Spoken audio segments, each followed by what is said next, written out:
The academy was not built for humans. Ethan Cross had known this from the first day he walked through the main gate.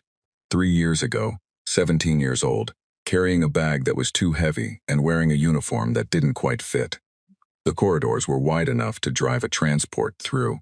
The ceilings were tall enough that some of the larger species never had to duck. The air recyclers were set to a blend that served 17 different kinds of lungs, and humans were number 16 on that list. They were always near the bottom of someone's list out here. Kale Station hung in the empty space between 3 star systems, a neutral zone that belonged to no one and therefore belonged to everyone. From the outside it looked like a wheel, a slow turning ring of gray metal and pale light half a kilometer across. The outer ring was zero gravity, used for combat drills and flight simulation. The inner ring had enough rotation to keep feet on the floor and food on the table. The middle ring was everything else: classrooms, barracks, mess halls. The long observation deck that ran the full circumference of the station, where you could walk for an hour in a straight line and end up exactly where you started, and watch the stars the whole time. Cadets went to the observation deck when they needed to remember why they were here. Ethan went there less than he used to. He already knew why he was here. He sat in the 3rd row of Advanced Tactical Theory, 2nd seat from the wall, same position he had taken every class for 2 years. His notebook was open. His pen had not moved in 20 minutes. Instructor Var Thune was at the front of the room, pacing the way he always paced. Slow, deliberate, 4 long arms folded behind his back, his bone-white skin catching the light of the holographic map that floated above the center of the room. Var Thune was Solari. He had taught at Kale Station for 40 years. He had written 3 books on fleet engagement doctrine that were required reading in every military institution in the known systems. He was, by any measure, one of the finest tactical minds currently alive. He had also told Ethan, on the very first day of class, that humans were strategically adequate but biologically limited. Ethan had written that down. He kept it in the inside cover of every notebook he used. The forward push in Sector 9, Var Thune said, gesturing at the map, represents a textbook case of overextension.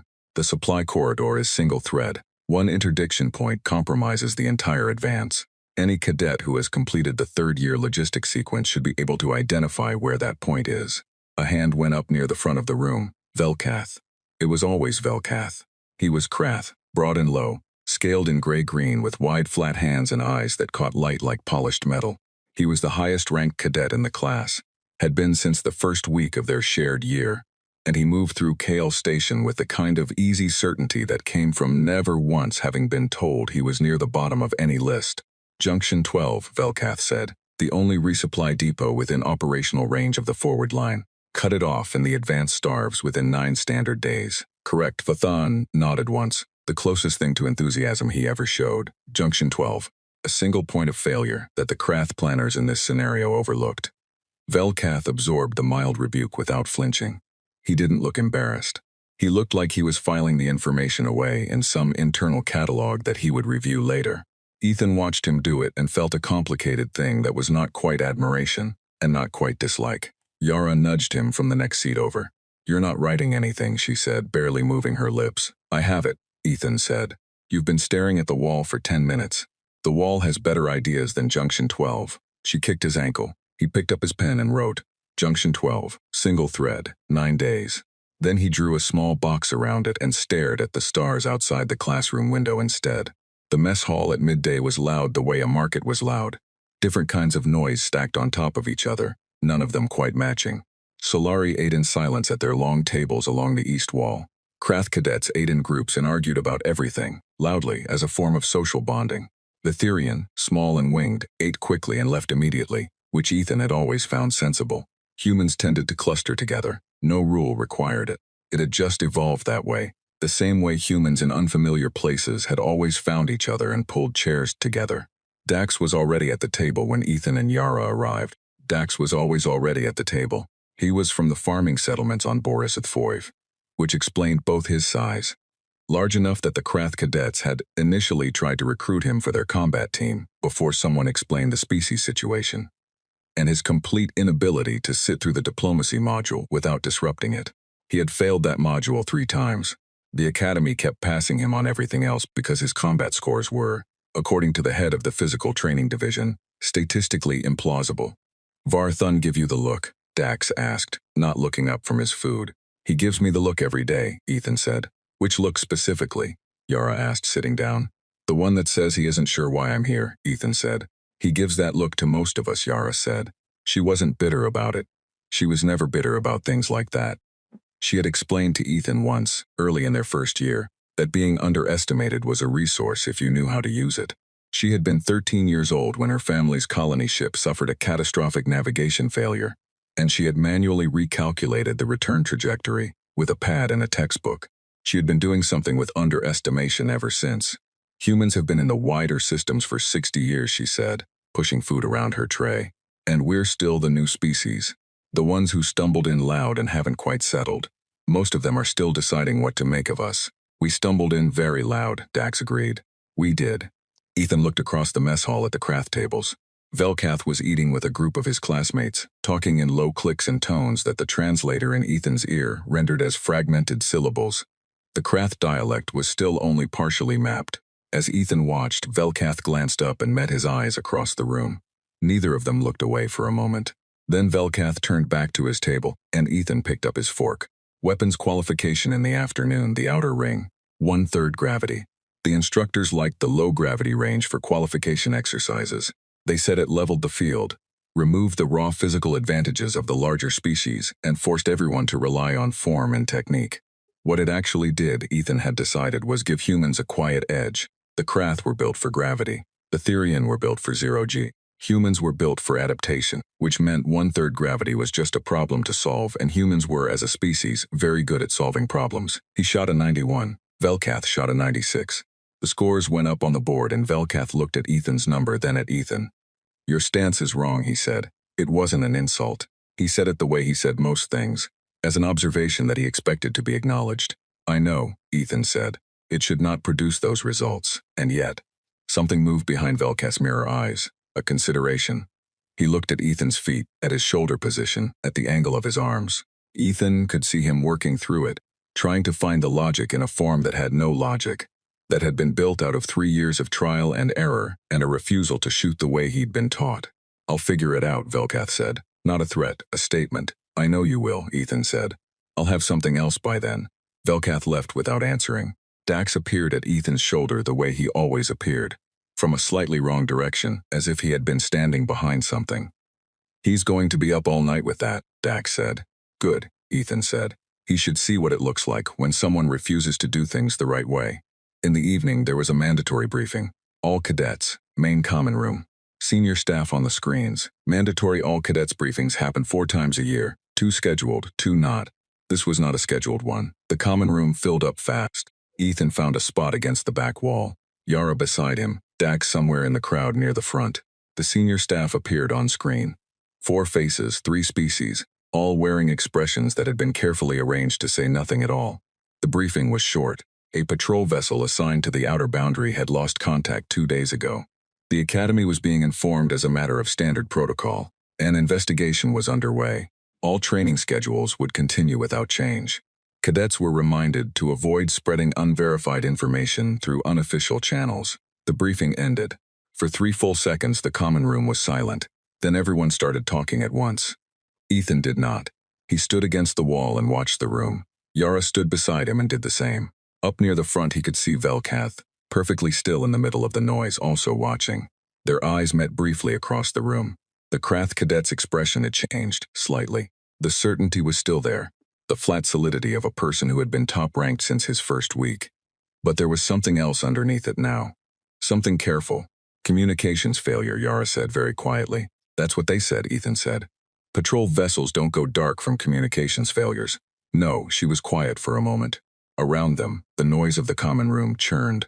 Speculation, questions, 3 cadets from the intelligence track already working through their pads.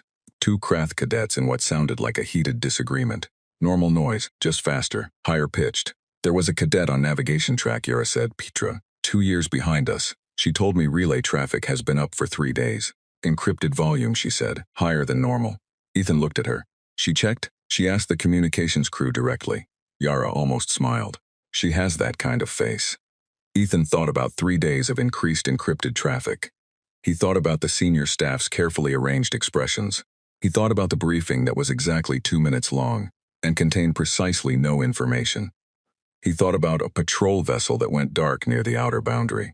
The outer boundary, which bordered the dark that still didn't have a proper name on any chart, where the intercept reports talked about something moving, something the intelligence briefings called non-treaty aligned and expanding, which was the careful, formal, meaningless way of saying, we don't know what it is, and it does not care about our agreements.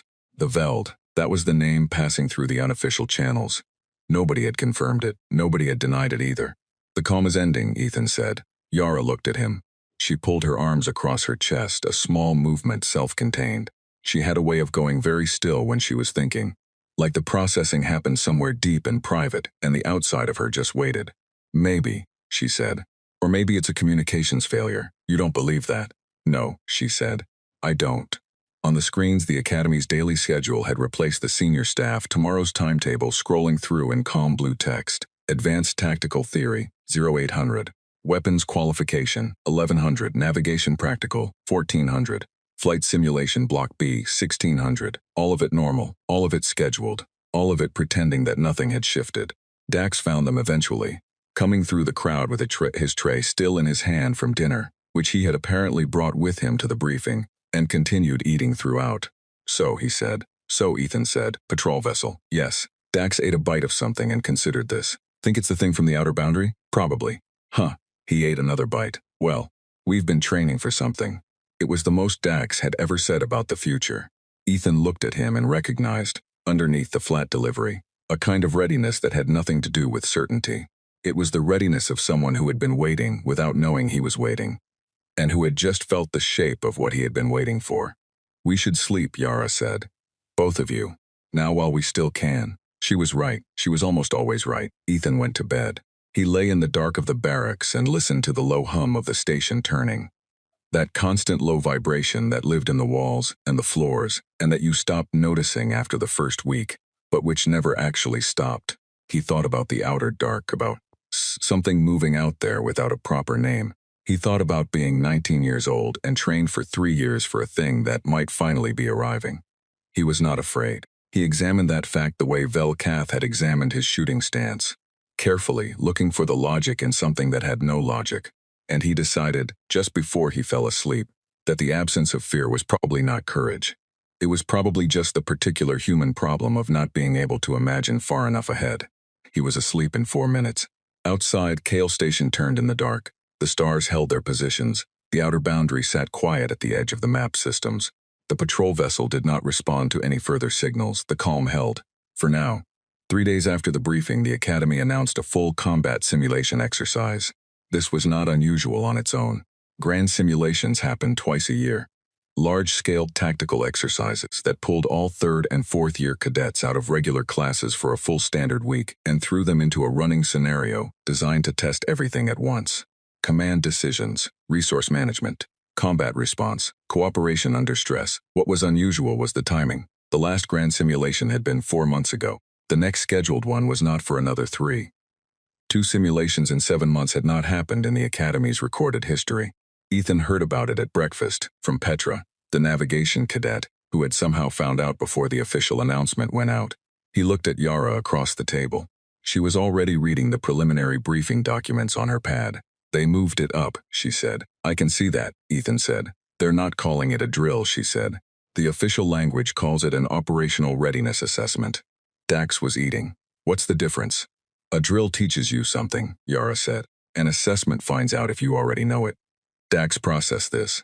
So they want to know what we've got. They want to know what we've all got, Ethan said, before something requires them to know. Nobody said anything else about it. They ate their breakfast and the morning went on, and at 0900 the official announcement came through on every screen in the station. All 3rd and 4th year cadets. Main simulation bay, 1300 hours. Standard gear loadout. No prior briefing on scenario parameters. That last part was new. Normally there was at least a framework given in advance. Velkath passed Ethan in the corridor after the announcement. He did not slow down. He glanced sideways as he passed. Good luck, he said. It was the first time he had ever said that. The main simulation bay was the largest enclosed space on Kale Station. In the outer ring, low gravity, 100 meters across, with a ceiling that went up 30 meters and a floor that could be reconfigured with temporary structures, barriers, elevated platforms, corridors, and dead ends. a different layout for every exercise. The bay smelled like ozone and recycled air and the faint metallic tang of the simulation rigs, which delivered haptic feedback through the gloves and boots of the training suits. Nothing in there could actually hurt you. The instructors were very clear about that. They said it every time. Ethan had never fully believed them. Commander Soren ran the pre-exercise briefing from the elevated platform at the north end of the bay. She was human, which still drew second glances from some of the newer cadets. A human in a command position was not unheard of. But at Kale Station, with its Solari administrative tradition, it remained unusual enough to register. She was 43 years old, had spent 12 years in active fleet service before transferring to the academy, and had a way of standing still that made you feel like she was moving toward you. Teams are pre-assigned, she said. You will find your assignment on the board behind me. You have 30 minutes before the scenario begins. You will not be told the scenario parameters in advance. You will receive them when the simulation starts. Silence about that. Good. She stepped back. Find your teams. The board showed 8 teams of 12 color-coded. Ethan found his name in the blue team column. Yara was there, Dax was there, 3 other human cadets he knew by face, less well by name. 4 Krath cadets' names he had to read twice. 1 Therian cadet named S, who was in the flight track and who Ethan had never spoken to but had watched once in the low-gravity drills and been quietly impressed. Velkath was not on blue team. He was red team, the top column, 6 Krath cadets. 4 Solari, 2 humans from the advanced combat track who Ethan knew were both excellent. Ethan looked at that list for a long moment. They separated the top cadets across teams. Yara said from beside him, yes. To test the other teams without them, she said. To see what we do when we're not operating in the shadow of the best. Or to see if we can beat them, Dax said. We're not on the same team, Ethan said. We can't beat them. We just have to. Outlast them. That was a different thing entirely.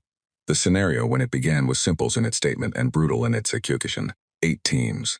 1 shared objective. A data core located at the center of the bay. First team to extract the core and bring it to their designated extraction point wins. All other teams are opposition. There are no alliances in the parameters. There is no rule against them. 30 seconds of silence after the announcement, while 60-some cadets processed what they had just been told. Then the bay lighting went red and the simulation went live. Ethan did not move. Yara, beside him, did not move either. Everyone is going to run toward the center, she said. Yes, he said. Which means the center becomes a fight with 7 teams. Yes. Which means anyone who wins the center fight has already spent most of what they have. Yes. Dax cracked his knuckles, which sounded in the silence like someone stepping on dry wood. So we wait. We wait, Ethan said, and we talk to our team. He turned around to face the remaining 9 cadets behind him. The 4 Krath looked at him with a particular expression that Krath cadets used for human authority. Not hostile, not respectful, just waiting to see if he would say something worth listening to. I know what you're thinking, Ethan said. You're thinking the fastest team gets the core.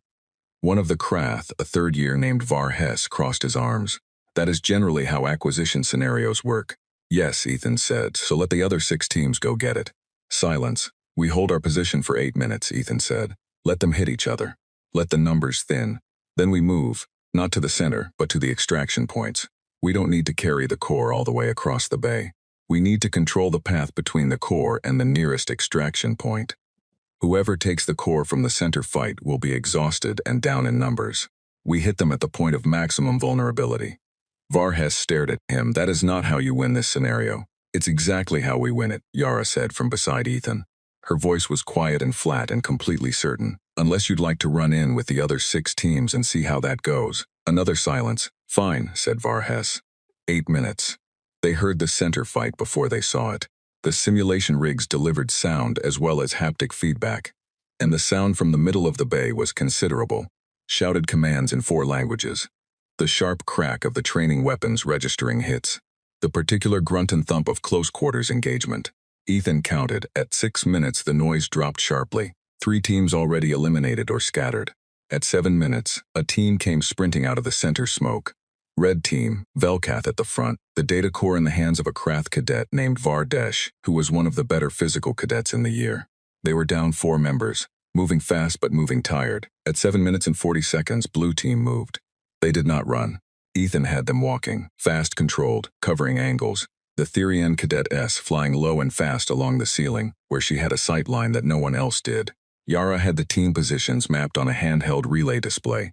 Dax was at the front.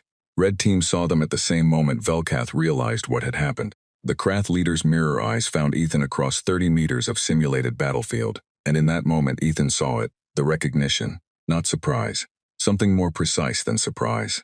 The recalibration of someone who had been operating on an assumption and just found out the assumption was wrong. The fight was short and ugly. Dax hit the line first, and the line held for a full 12 seconds before it started to give, which was 12 seconds longer than it should have based on numbers alone. Yara and S came around the left. Ethan and Var Hess came around the right. Velkath fought the way Velkath always fought, precise, economical, no wasted movement. And he was still fighting when his last teammate went down and the simulation marked him as the final standing member of a eliminated team. He looked at Ethan. Blue team extracted the core 11 minutes later. The debrief afterward was mandatory, and the bay was quiet with the particular quiet of people processing something they had not expected. Commander Soren ran through the results team by team. She was not effusive. She noted what worked and what failed. She described Blue Team's strategy as unconventional resource management and did not editorialize beyond that. After the debrief, cadets dispersed slowly, in smaller groups than usual. Velkath fell into step beside Ethan in the corridor back toward the barracks block. He did not say anything for the length of a full corridor. "You waited," he said finally. "Yes," Ethan said. "You let the scenario play out before you committed resources." "Yes." Another corridor length of silence. "That is not standard doctrine," Velkath said.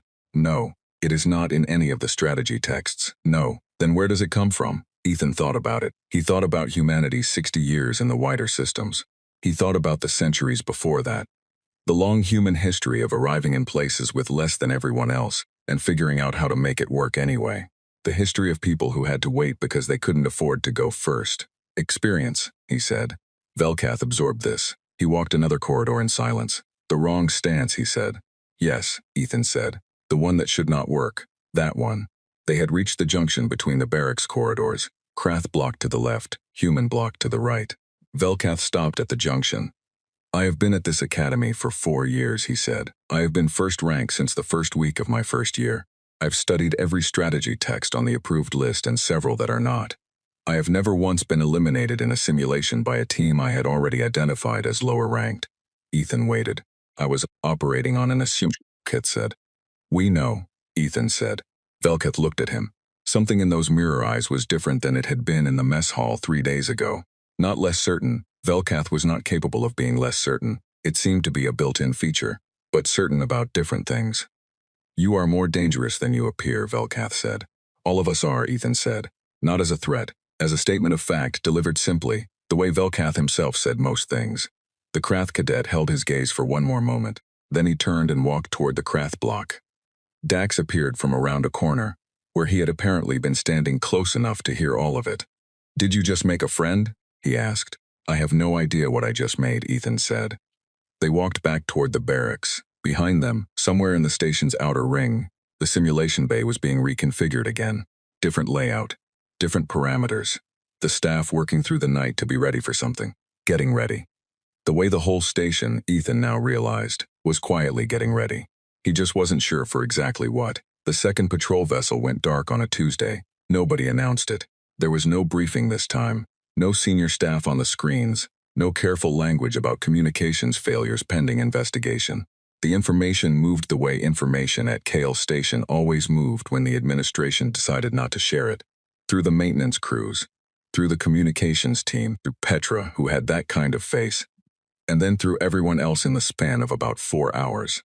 2 vessels, same boundary sector, 9 days apart. Ethan heard it at dinner and did not finish his food. He went to the observation deck instead. It was 1900 hours and the deck was mostly empty. Just a few first-year cadets he didn't know sitting near the far end, and a Solari instructor walking slowly with his hands behind his back, looking at nothing in particular. Ethan found a spot at the railing and stood there and looked out. The view from the observation deck never changed and never got old. Space did not have weather. It did not have moods. It sat in its own permanent dark and held its stars in exactly the positions they had always been in, indifferent to the small metal ring turning slowly inside it. Ethan had grown up on a station, not as large as Cahale but the same basic logic. Sealed walls, recycled air, the hum of systems running, and the view from any observation window had always felt to him less like looking out and more like being reminded. The universe is very large. You are very small. Keep that in mind. He found it comforting usually. Tonight it felt different. You ate half your dinner, Yara said from beside him. He had not heard her come. He never did. I wasn't hungry, he said. You're always hungry. Second one's gone dark, he said. I know. She put her hands on the railing. Same sector. Same sector. 9 days. She was quiet.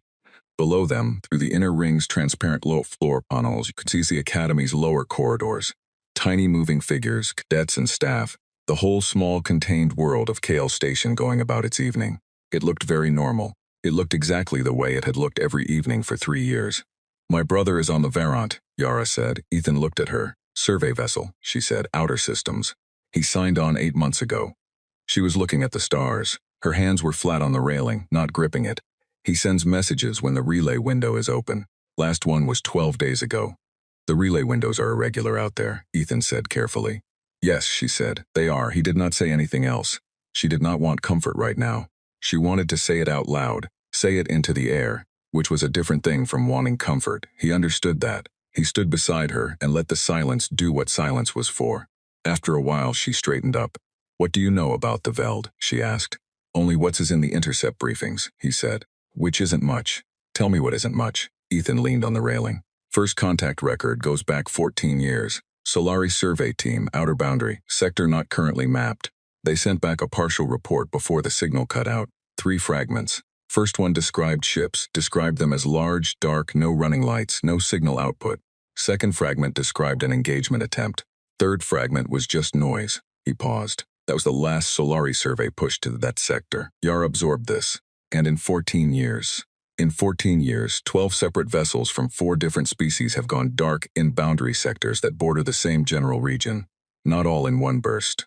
Spread out, irregular spacing. The intelligence teams argued for years about whether it was connected.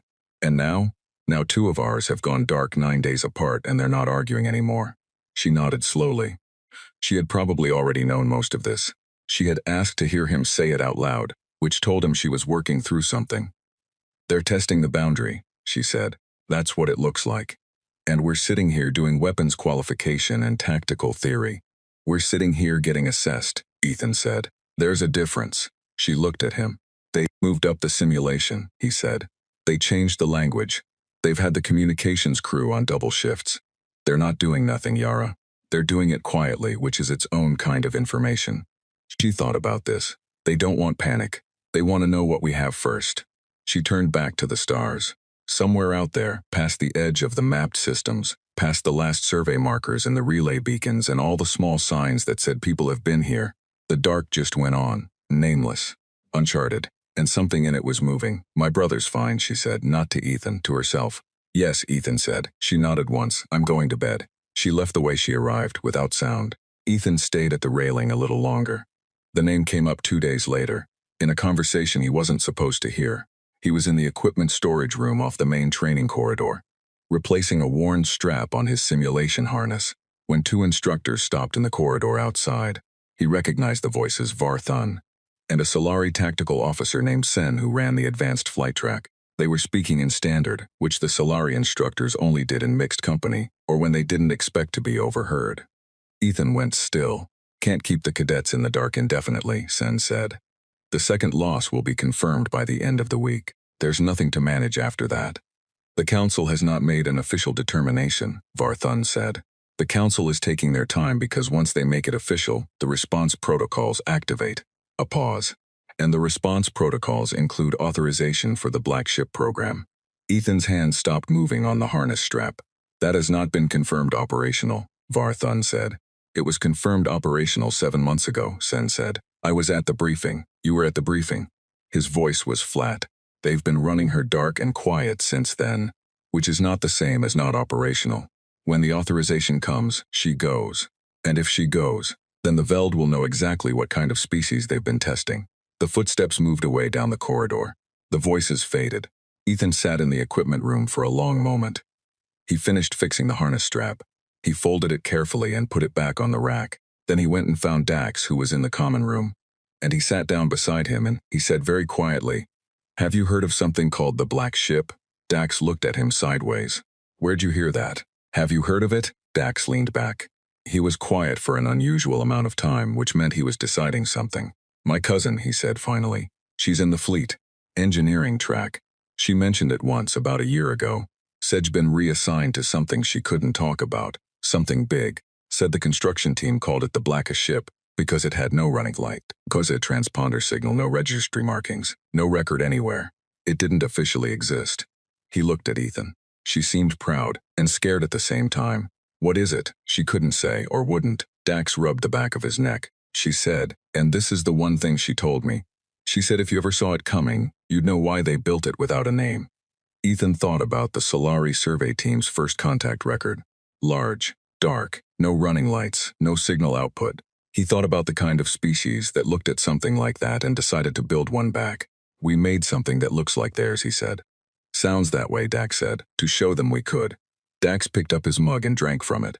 Humans, he said, not without affection. That evening, Commander Soren announced a change to the training schedule. Starting the following week, 3rd and 4th year cadets would add 2 additional hours of daily simulation time. The new sessions would focus on multi-environment engagement, vacuum operation, compromised gravity, close quarters and reduced visibility. The announcement used the phrase expanded operational readiness and was delivered in the same calm tone as every other administrative update. In the common room, Ethan watched cadets react. Some looked tense, some looked focused. A first year near the door looked afraid, which was honest of him. Velkath was sitting at a table with 2 other Krath cadets, reading the announcement on his pad. He read it twice, Ethan noticed. Then he set the pad down and looked at the ceiling for a moment, very still. Ethan crossed the room and sat down across from him. This had not happened before. Velkath looked at him with an expression that was difficult to read. Vacuum operation, Ethan said. You're good at that. Yes, Velkath said. Multi-environment close quarters, reduced visibility. You're good at that too. Yes, Velkath said more carefully. I'm not, Ethan said. I'm not bad. But I'm not good the way you are. He said it plainly because it was true, and because there was no useful reason to pretend otherwise. Dax is good at close quarters, but he loses something in 0G. Yara is better in vacuum than either of us, but reduced visibility is a problem for her processing speed. Velkath watched him across the table. You are telling me your weaknesses. I'm telling you things you've probably already observed, Ethan said. I'm also telling you that you lost a simulation to a team I was running, so we both have gaps. A pause. What are you proposing? Velkath asked. Cross-training, Ethan said. You help me with vacuum technique. I show you what I was doing with the simulation strategy. We both go into whatever is coming with fewer gaps. Velkath was quiet for a long moment. The common room moved around them. Somewhere near the back, someone had turned on a news relay. The outer boundary situation was appearing in civilian channels now, carefully worded. Nothing confirmed, everything implied. You believe something is coming, Velkath said. 2 patrol vessels, Ethan said. 9 days apart, same sector. Yes, they moved up the simulation. They're expanding training hours. The relay traffic has been high for 2 weeks. Yes, Velkath said again. He looked down at his pad, then back up. The Krath outer settlements are in the same general boundary region. His voice did not change when he said this. It stayed flat and measured and exact, the way his voice always was. But something underneath it had weight. I have family in those settlements. Ethan looked at him. Velkath met his eyes. So I already know something is coming, he said. I have known for longer than you have. I simply did not mention it because it was not useful information in context. A beat. Cross-training, he said. Agreed. He held out his hand in the human way, which he clearly did not normally do, executed with a slight awkwardness that said he had looked it up at some point. Ethan took it and shook it. Dax, appearing from his slightly wrong direction behind Ethan's shoulder, looked down at the handshake with an expression of genuine surprise. Did you just make a don't? Ethan said. Friend? I said don't. Velkath released the handshake and returned to his pad, and if there was something in the angle of his head that was just slightly less closed than before, none of them pointed it out. Some things were more useful left unacknowledged. The news relay on the back wall murmured about the boundary, about communication losses, about council deliberations in progress, about a situation that was still described, in all the careful official language, as under investigation.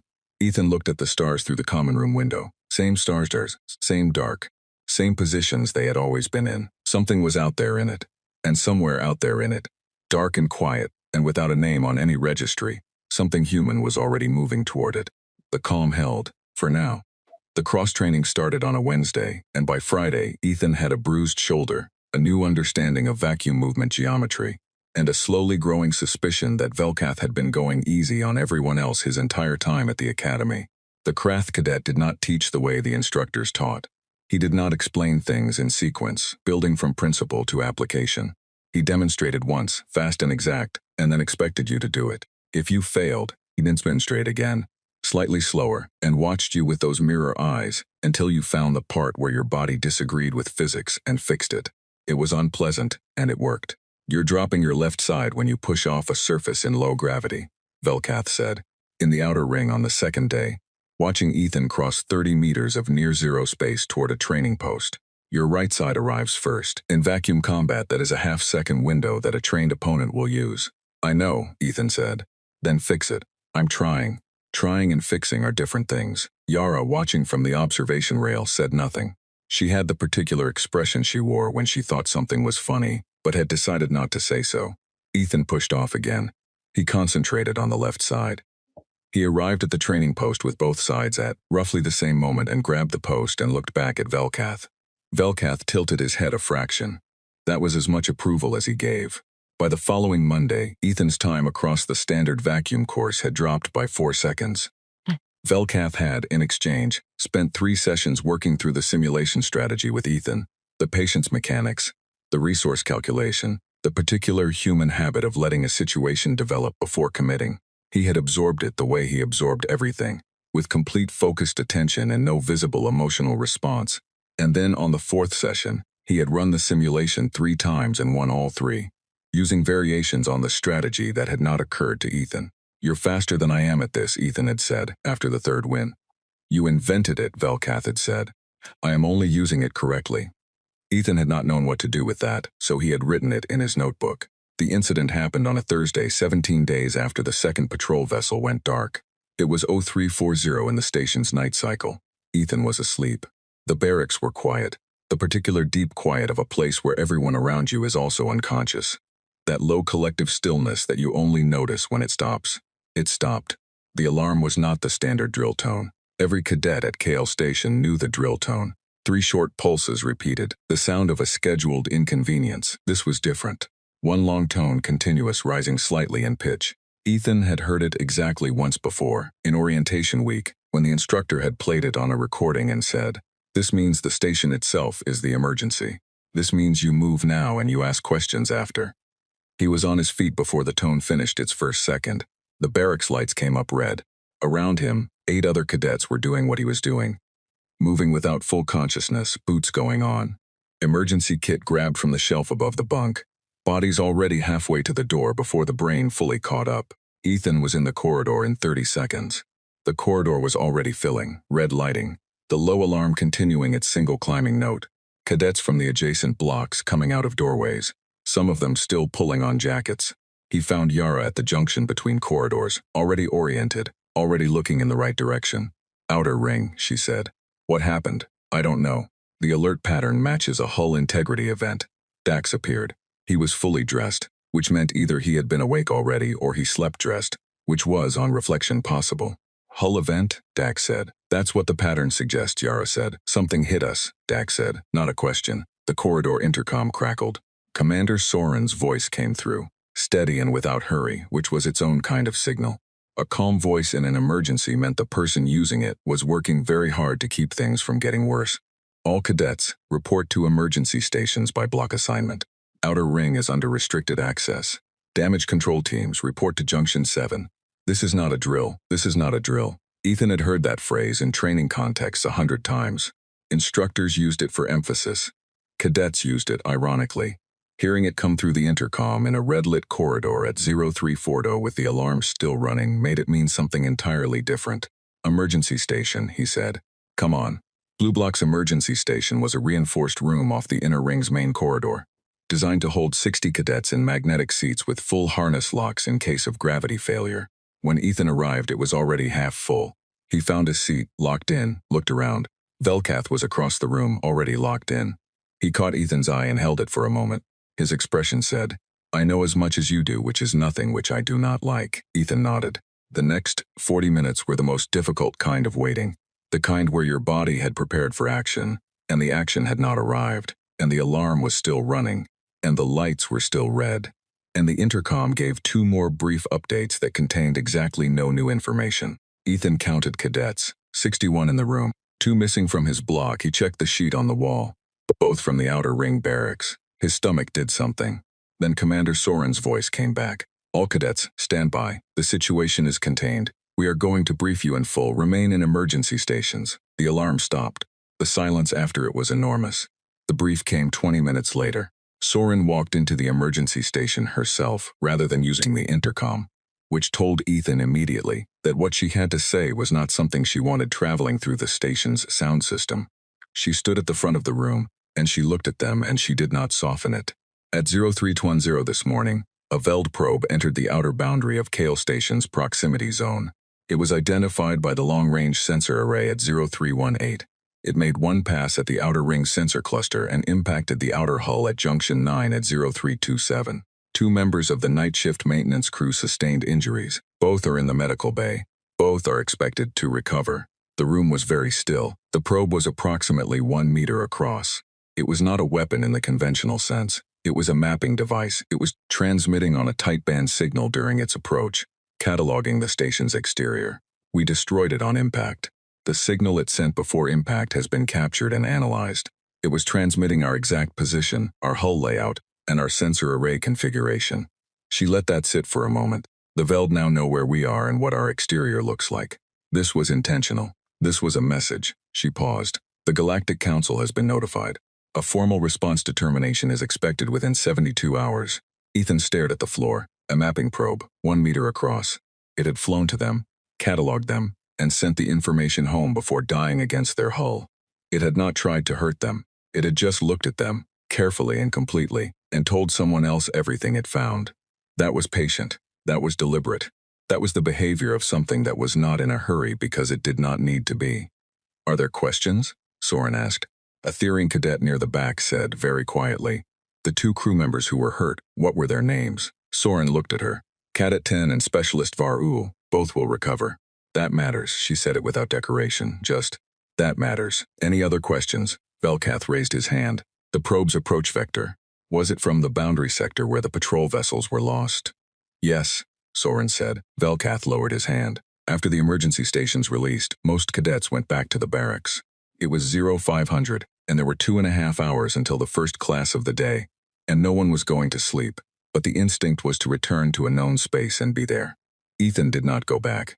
He walked to the observation deck. The outer ring was still restricted, a team of maintenance staff moving along the hull in suits, but from the observation deck you could see the patch of the outer wall near Junction 9, where the impact had left a blackened mark the size of a transport vehicle. Clean edges. Precise. It had not wanted to do more damage than it did. It had wanted to look. He stood at the railing and looked at the mark and thought about the particular horror of being studied. Dax came and stood beside him. Then Yara. Then, after a while, Velkath, who came alone from the direction of the Krath block and stood on Ethan's other side without a word. The 4 of them stood at the railing and looked at the burn mark on the outer hull. It wasn't trying to destroy us, Ethan said. No, Velkath said. It was finding out if it could. Nobody answered that. Yara had her hands flat on the railing again. Ethan glanced at her. Her face was composed. She was doing the thing where she went still and processed somewhere deep in private. He did not push. My people have a word, Velkath said after a while. He said it in Krath first, a short dry sound, and then translated. It means roughly, the moment before a hunt begins when the hunter shows themselves on purpose, to see how the prey reacts. Ethan looked at him. It is considered the most dangerous moment, Velkath said. Not because you are in immediate danger. Because the hunter is learning something about you that you cannot prevent them from learning. How you stand when you are afraid, which direction you move.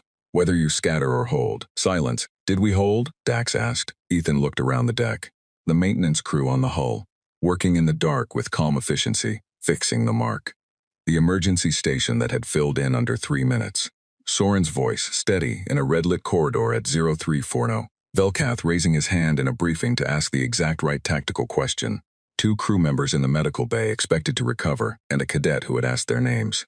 We held, Ethan said. Velkath looked at the burn mark. Good, he said. Then the hunter learned the wrong thing. They stood there until the maintenance crew finished and the outer ring restriction lifted, and the station's lights began cycling toward morning. The stars did not change, they never did. But the burn mark on the hull was new, and it was going to be there for a while. And every cadet who walked past Junction 9 for the next week was going to see it and understand something they had not understood before. The Veld had looked at them, and KL Station had stood perfectly still and let itself be seen, and its lights had stayed on, and its crew had gone to work in the dark, and its cadets had locked into their emergency seats without panic, and when the alarm stopped, it had been because the situation was contained, not because they were afraid. At 0730, first class of the day began, Advanced Tactical Theory. Var Thun at the front of the room, forearms folded behind his back, the holographic map rotating above the center of the room. He did not acknowledge the events of the night before. He looked at the class, and his gaze moved across them, and when it reached Ethan it stayed there for just a moment longer than it usually did. Then he began to teach, and for the first time in 3 years, Ethan noticed that the look Var Thun gave him was not the one from the inside cover of his notebook. It was a different look entirely. He was not sure what to do with that yet. He picked up his pen and wrote. The Council's formal response determination came in 51 hours, not 72, 51. Ethan was in the middle of a vacuum drill when the announcement went station-wide. Soren's voice, cutting through the calm in every room and corridor and training bay, simultaneously, calmed the way deep water is calm. Not still, just very deep, and very cold, and nothing you could see the bottom of. All cadets and staff. The Galactic Council has issued a formal determination regarding Veld activity in boundary sectors 4 through 9. The determination classifies current Veld actions as coordinated territorial aggression. A state of active conflict has been formally recognized. Kale Station is now operating under wartime protocol. All training shifts will be suspended at 1800 hours today and replaced with operational readiness preparation. A full station briefing will follow at 2000 hours. That is all. The drill stopped. In the outer ring, 30 cadets in training suits floated in near-zero gravity and said nothing. The silence had a different quality than the silence after the probe impact. That had been shock, the particular breathlessness of something unexpected. This was different. This was the silence of something expected, prepared for, studied from a distance for weeks, finally arriving. The silence of a door opening that you knew was going to open. Ethan looked across the training space at Velkath, who was 8 meters away and also still, suit helmet under his arm, mirror eyes fixed on the middle distance. The Krath cadet's jaw was set. He was thinking about his family in the outer settlements, Ethan knew.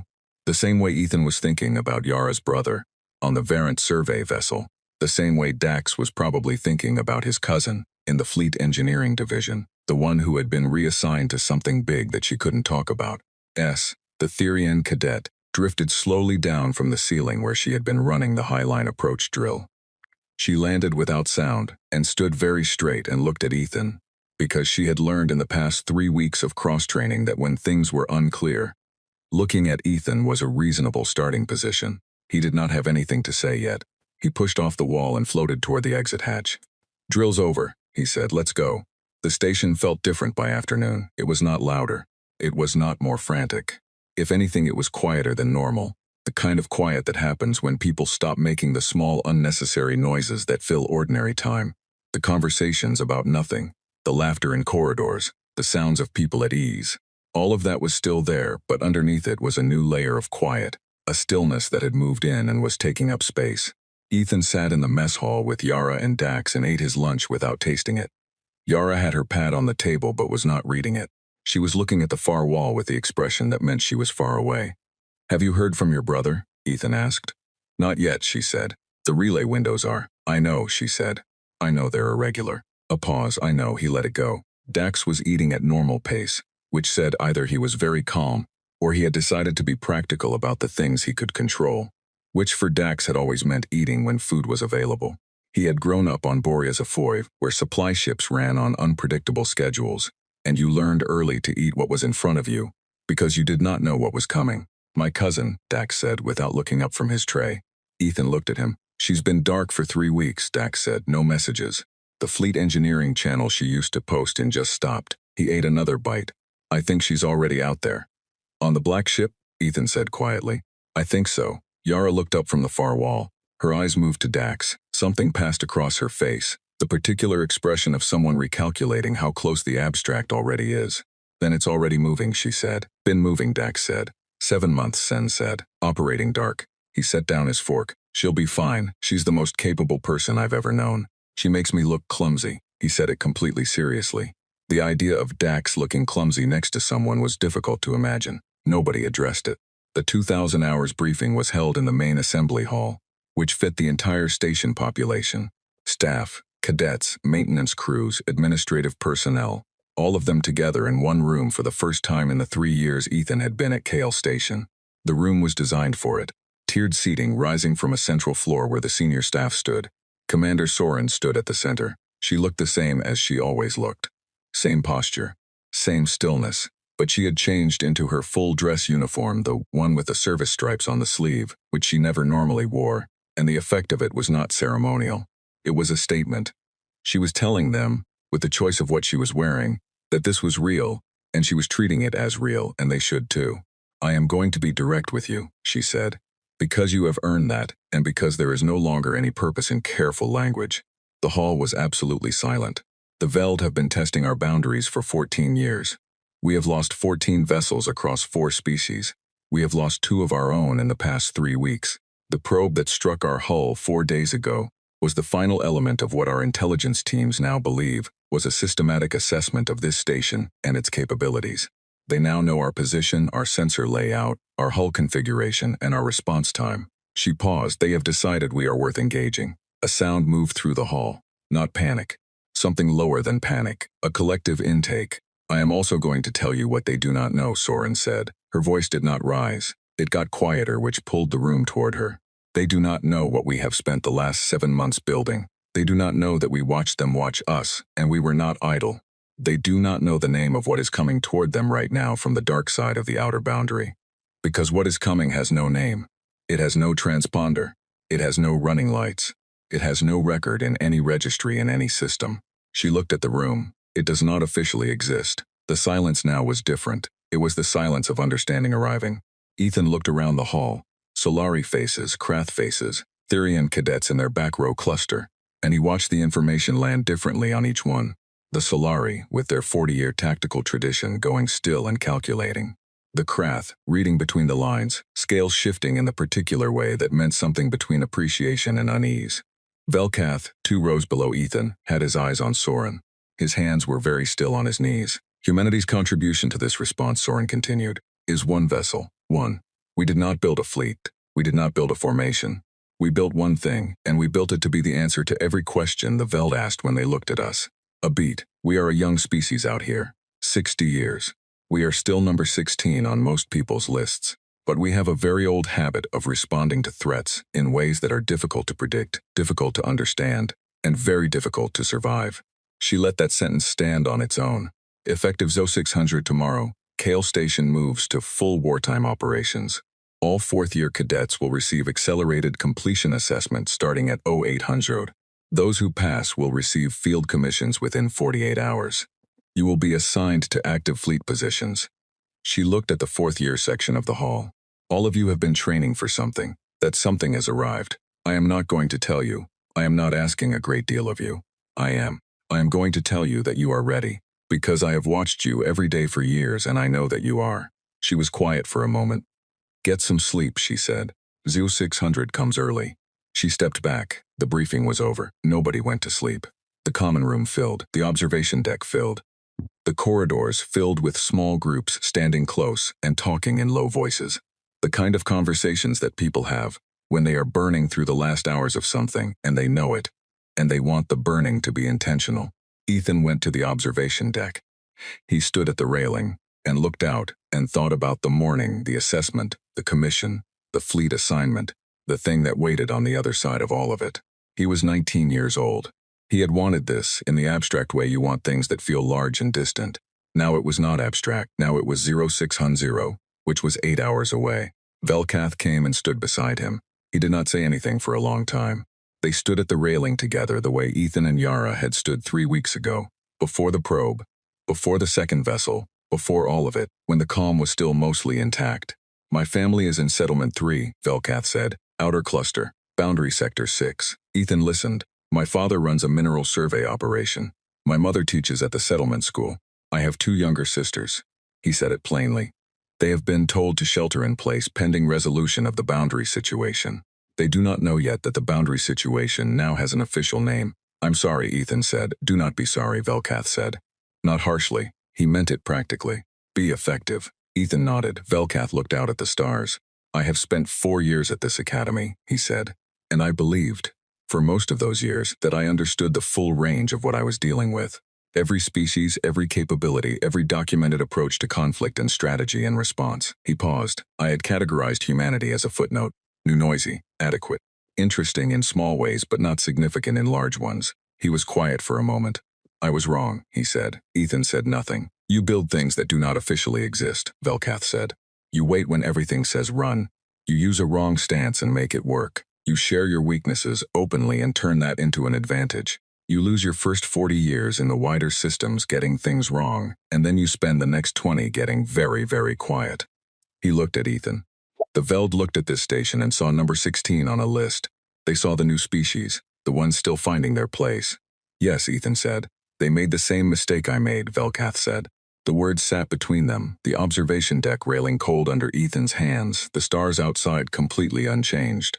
Everything else was changing. The stars did not care. When this is over, Velkath said, I would like to continue working together. Yes, Ethan said. Same. Dax materialized from his wrong direction and leaned on the railing on Ethan's other side. He had a mug of something hot and he was looking at the stars. You two having a moment, he asked. We finished, Ethan said. Good. Dax drank from the mug. Because Yara got a message from her brother 20 minutes ago. Ethan turned. And he's fine. Varant got pulled into a safe corridor 2 weeks ago. He couldn't message because of signal blackout. Dax looked at his mug. She's in the common room. She's been crying for about 10 minutes, which for Yara is basically a full breakdown. Ethan left the railing. Yara was in the far corner of the common room, in a chair pulled close to the wall, her pad face down on her knee. She was not crying anymore, but her eyes were red and she had the look of someone recently put back together, the seams still visible. She looked up when Ethan sat down across from her. He's fine, she said. I know, Dax told me. She nodded. She looked at her hands for a moment. She stopped. Started again. I had been so sure I was managing it, all of it. The briefings, the probe, the alert, all of it. Very managed. She glanced up at him. And then his name came through on the relay and You're human, Ethan said. She looked at him. We do that, he said. We hold and hold and hold, and then one name comes through on a relay and everything releases at once. He paused. It's not a flaw. No, she said quietly. It's not. They sat together as the common room moved around them. At the far end, someone had put music on, soft and low. A group of first-year cadets were playing a card game with intense concentration, the focus of people who needed their hands and eyes occupied. 2 Solari instructors stood by the window and spoke in their quiet language to each other. Everywhere, people were spending the last hours of the calm in the way that felt right to them. At 0400, Ethan finally went to bed. At 0600, the assessment began. He sat down at the testing station, looked at the first question, and thought about a wrong stance that should not work. He thought about waiting 8 minutes while everyone else ran at the same target. He thought about 2 patrol vessels, and a mapping probe, and a burn mark on the outer hull, and a ship with no lights and no name, moving through the dark towards something that had been patient and deliberate, and had looked at them carefully and learned exactly the wrong thing. He thought about Velka's word, the hunter showing itself, the moment of assessment. Humanity's answer was already in the dark, already moving. He picked up his stylus and began. Outside, Kale Station turned in the silence between 3 systems. The stars held their positions. The outer boundary sat at the edge of the mapped world, where the charts ran out and the dark went on without names. The calm was over. Something was coming through it, and it was theirs.